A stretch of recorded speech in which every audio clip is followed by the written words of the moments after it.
উখিয়ার Rohingya camp থেকে Archer শীর্ষ নেতা আকিজ সহ গ্রেফতার ৫।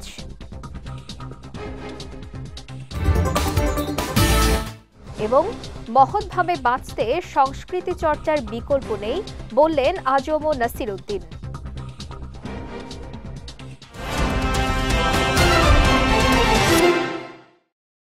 আসসালামু আলাইকুম। বিএসআরএম চট্টগ্রাম সংবাদে আমন্ত্রণ জানাচ্ছি আমি সঞ্জিদা আজিজ। শুনছিলেন শিরোনাম, এবারে বিস্তারিত। কক্সবাজারের উখিয়ায় হত্যাসহ ২১ মামলার আসামি ও আরসা নেতা অলি আকিজ সহ ৫ জনকে গ্রেফতার করেছে র্যাব। ভোরে ৪ নম্বর রোহিঙ্গা ক্যাম্পে অভিযান চালিয়ে অস্ত্র ও বিস্ফোরক সহ তাদের গ্রেফতার করা হয়।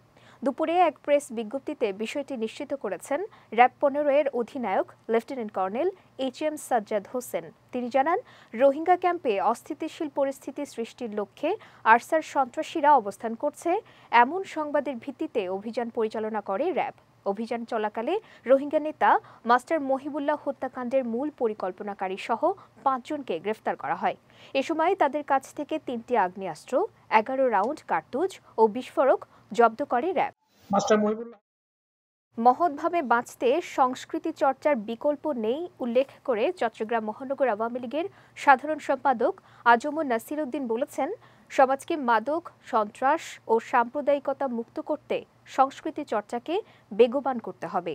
গতকাল সন্ধ্যায় চট্টগ্রাম জেলা শিল্পকলা একাডেমি মিলনায়তনে ৫ দিনব্যাপী শাস্ত্রীয় নৃত্য, ভরতনাট্যম নৃত্য কর্মশালার সমাপনী অনুষ্ঠানে প্রধান অতিথির বক্তব্যে তিনি এসব কথা বলেন। অদিতির সভাপতি আবিদা আজাদের সভাপতিত্বে অনুষ্ঠানে শুভেচ্ছা বক্তব্য রাখেন অদিতির প্রতিষ্ঠাতা টুন্টু দাস বিজয়।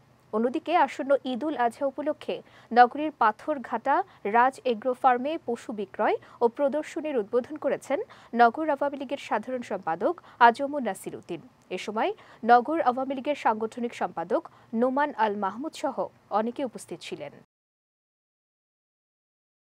চট্টগ্রামের ভূজপুর থানার চাঞ্চল্যকর হত্যা মামলার পলাতক আসামি মোহাম্মদ মামুনকে দীর্ঘ ১২ বছর পর গ্রেফতার করেছে র্যাব।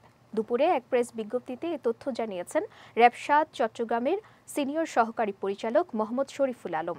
তিনি জানান, গতকাল নগরীর হালিশহর থানার বড়পুল এলাকায় অভিযান পরিচালনা করে মামুনকে গ্রেফতার করা হয়। পরে আইনানুগ ব্যবস্থা গ্রহণের জন্য তাকে ভূজপুর থানায় হস্তান্তর করা হয়েছে বলেও জানিয়েছে র্যাব।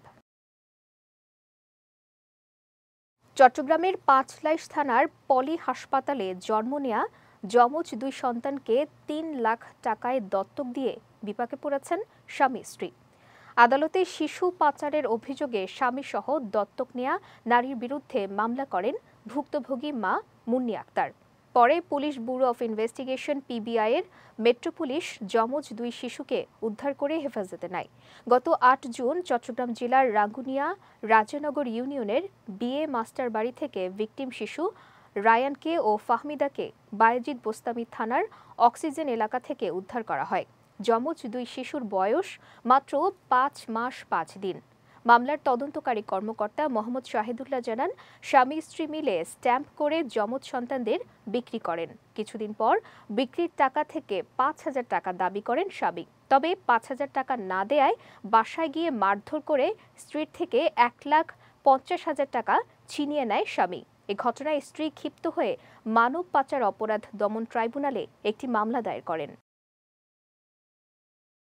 চট্টগ্রামের রাঙ্গুনিয়ায় আলোচিত প্রবাসী ইউসুফ আলী হত্যা মামলার রায়ের আসামিরা জামিনে আসার পর নানা হুমকির কারণে এলাকায় আতঙ্কে দিন কাটাতে হচ্ছে বলে অভিযোগ করেছে ভুক্তভোগী পরিবার। সকালে এলাকায় সরেজমিনে গেলে সাংবাদিকদের কাছে এমন অভিযোগ করেন নিহত ইউসুফ আলীর স্ত্রী শাহিনুর আক্তার। তিনি জানান, ৩ সন্তান নিয়ে আতঙ্কে বসবাস করতে হচ্ছে তাকে। এ সময় তার এবং পরিবারের নিরাপত্তায় প্রধানমন্ত্রীর হস্তক্ষেপ কামনা করেন শাহিনুর আক্তার। এদিকে এ ব্যাপারে স্থানীয়দের নিয়ে এলাকার শান্তি শৃঙ্খলা বজায় রাখার জন্য ইউনিয়ন পরিষদের মিটিং করেছেন রাঙ্গুনিয়া উপজেলা আওয়ামী লীগের সাধারণ সম্পাদক শামসুল আলম তালুকদার। এ সময় তিনি বলেন, আসামিরা মুক্তি পাওয়ার পর থেকে এলাকার শান্তি শৃঙ্খলা নষ্ট হয়েছে। দেশে বৈদেশিক মুদ্রা অর্জনের অন্যতম প্রধান খাত তৈরি পোশাক শিল্প। ৪০ লাখ শ্রমিকের পাশাপাশি প্রায় ৪ কোটি মানুষ এই শিল্পের সঙ্গে জড়িত বলে জানিয়েছেন চট্টগ্রাম জেলা প্রশাসক আবুল বাশার মোহাম্মদ ফখরুজ্জামান। বলেন, এই শিল্পের নিরাপত্তার স্বার্থে সরকার সবসময় কাজ করে যাচ্ছে। গতকাল বিকেলে নগরীর বিজিএমইএ ভবনে শ্রম ও কর্মসংস্থান মন্ত্রণালয় গঠিত কেন্দ্রীয় তহবিলের অধীনে চট্টগ্রাম অঞ্চলের তৈরি পোশাক শিল্পের অসুস্থ শ্রমিকদের চিকিৎসা সহায়তা ও মেধাবী সন্তানদের শিক্ষাবৃত্তির চেক হস্তান্তর অনুষ্ঠানে তিনি এসব কথা বলেন। বিজিএমইএর প্রথম সহ সভাপতি সৈয়দ নজরুল ইসলামের সভাপতিত্বে অনুষ্ঠানে বিশেষ অতিথি ছিলেন বিজিএমইএর সহ সভাপতি রাকিবুল আলম চৌধুরী ও কলকারখানা পরিদর্শন অধিদপ্তরের ডিআইজি শিপন চৌধুরী। অনুষ্ঠানে ১৬,৭০,০০০ টাকার ১১১টি চেক হস্তান্তর করা হয়। শিক্ষার প্রতিটি সেক্টরে উন্নয়নের পাশাপাশি প্রাথমিক বিদ্যালয়ের শিক্ষার গুণগত মান উন্নয়নে সরকার গুরুত্বপূর্ণ ভূমিকা রাখছে বলে মন্তব্য করেছেন চট্টগ্রাম বিশ্ববিদ্যালয়ের উপাচার্য মোহাম্মদ আবু তাহের। গতকাল চট্টগ্রাম প্রেস ক্লাবের বঙ্গবন্ধু হলে বাংলাদেশ কিন্ডারগার্টেন অ্যাসোসিয়েশন চট্টগ্রামের উদ্যোগে আয়োজিত এক অনুষ্ঠানে তিনি এই মন্তব্য করেন। অনুষ্ঠানে উপস্থিত ছিলেন বিকেএ কেন্দ্রীয় কমিটির তথ্য ও প্রযুক্তি সচিব মোহাম্মদ কামরুল ইসলাম, সংগঠনের কেন্দ্রীয় মহাসচিব মোহাম্মদ ইস্কান্দার আলী হাওলাদার সহ অনেকেই। এদিকে গতকাল দুপুরে চট্টগ্রাম বিশ্ববিদ্যালয়ের বিএনসিসির নবীন ক্যাডেটদের উদ্দেশ্যে কাউন্সিলিং ও বৃক্ষরোপণ ২০২৪ অনুষ্ঠিত হয়েছে। চবির বিএনসিসি কার্যালয়ে বৃক্ষরোপণ শেষে নবীনদের উদ্দেশ্যে প্রধান অতিথির বক্তব্য রাখেন চবি উপাচার্য আবু তাহের। এ সময় বিশ্ববিদ্যালয়ের উপ উপাচার্য বেনু কুমার দে, প্রফেসর বাইজিদ মাহমুদ খান সহ অনেকে উপস্থিত ছিলেন। একটি অসাম্প্রদায়িক বৈষম্যহীন সমাজ বিনির্মাণে ধর্মশিক্ষার গুরুত্ব অপরিসীম। তাই ভবিষ্যৎ প্রজন্মকে ধর্মীয় শিক্ষায় শিক্ষিত করে সমাজে শিষ্টাচার বজায় রাখতে হবে, এমনটাই জানিয়েছেন সবস্বরী গীতা স্কুল ভিত্তিক গীতা পাঠ প্রতিযোগিতার পুরস্কার বিতরণী অনুষ্ঠানের বক্তারা।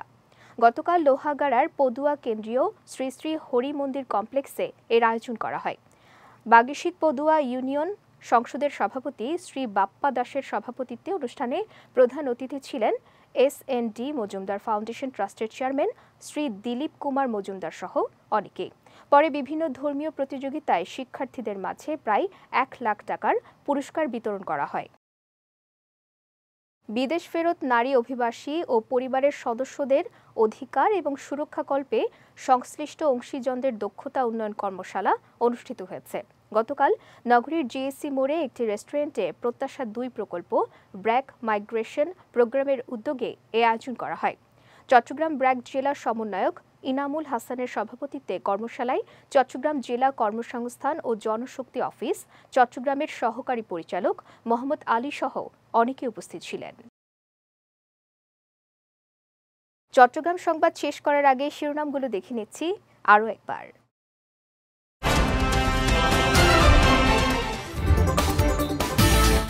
উখিয়ার রোহিঙ্গা ক্যাম্প থেকে আরসার শীর্ষ নেতা আকিজ সহ গ্রেফতার ৫।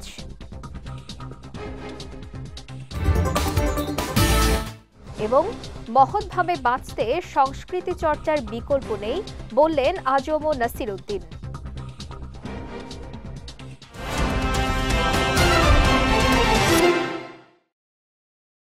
চট্টগ্রাম সংবাদ শেষে আজকের মতো আমি সঞ্জিদা আজিজ আপনাদের কাছ থেকে বিদায় নিচ্ছি।